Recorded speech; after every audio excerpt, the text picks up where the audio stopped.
Zdravím u nepřesného videa, dneska hodně kulturní.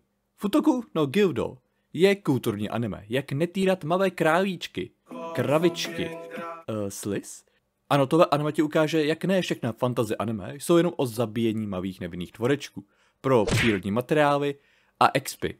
Ukáže ti, proč tyhle tvorečky exterminovat na denní bázi, pro jejich násilnou povahu, protože tihle tvorečkové nejsou utlačováni, oni utlačují. Futoku no Gyudo je zábavná ecchi bobůzka, která se snaží být trochu jiná, tím, že si autor nedal práci s příběhem. Jen naházel pár charakterů do nějakého světa, připomínající Austrálii, a ono to bude fungovat. Ku podivu tenhle styl opravdu funguje, žádný příběh, jen čistá zábava. Jak hlavní protagonista se zuby nehty snaží zabránit zničení svého města a přitom si zachovat mentální zdraví. Protagonista totiž chce přestat s prací myslivce, což by vedlo rapidnímu nárůstu divoké fauny. Důvod, proč se skončit? Klasické vyhození z práce a promarněný život.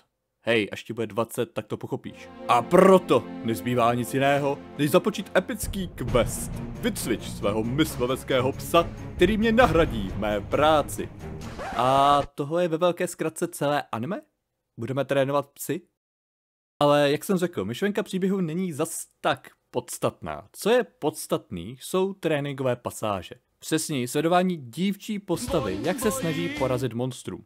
Gyuda není spokojená s odchodem protagonisty, by the way Kikuru.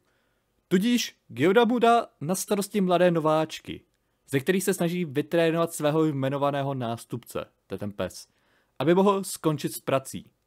Malý spoiler, moc mu to nevychází. A převážně holky, co dostal na starost, se vždy dostanou do choulostivých situací, na kterou přihlíží nic nedělající Kikuru. Proč jen přihlíží? Touha z nich opravdu udělat dobré samostatné dobrodruhy. A fanservice. Jo, 12 epizod je jenom tohle. Ve smyslu nekončící tréninkový ark, který ale vyhovuje charakterům a způsobu vyprávění. Totiž hlavně budeš sledovat každodenní život všech členů téhle sebranky z Final Fantasy XIV. Budeš sledovat Kikurovu bolest. Jak je kurva možný, aby někdo prohrál proti slizu? Nechuť chodit do práce. Proč vůbec dělat něco produktivního? A jak malá holka uvaří a ochutná vařené péro. Cílová skupina diváků pro anime nejsou gurmáni, ale kumeři, to je nám všem jasný. Takže bubas, divné kamerové úhly a různé nehody jsou na denním v pořádku. Ale fanservice se tu podává trochu jinak. Ty si ho nejdřív musíš zasloužit. V prvních pár epizod se začíná zlehka. A potom se jen stupňuje, stejně jako se stupně moje smíření, že já nedostanu ani ten žlutý dolar u svého prvního videa, ty vole.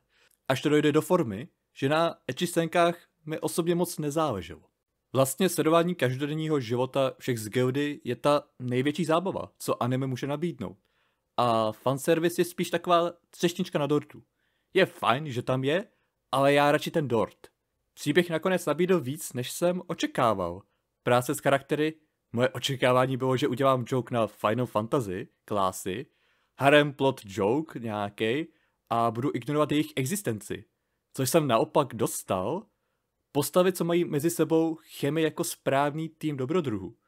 A vztahy mezi nimi každou epizodou se mění podle událostí, co si prožili.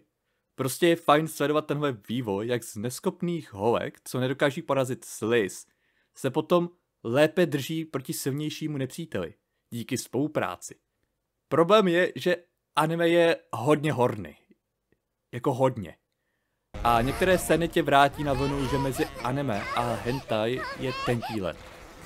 A jenom abychom si ujasnili. Tohle jsou nejslabší monstra, které nejsou života ohrožující. Ona práce, totiž fantasy myslivce, není moc lukrativní ani bezpečná. Když zlovu tvorečku, přejdeš na skutečná života ohrožující monstra.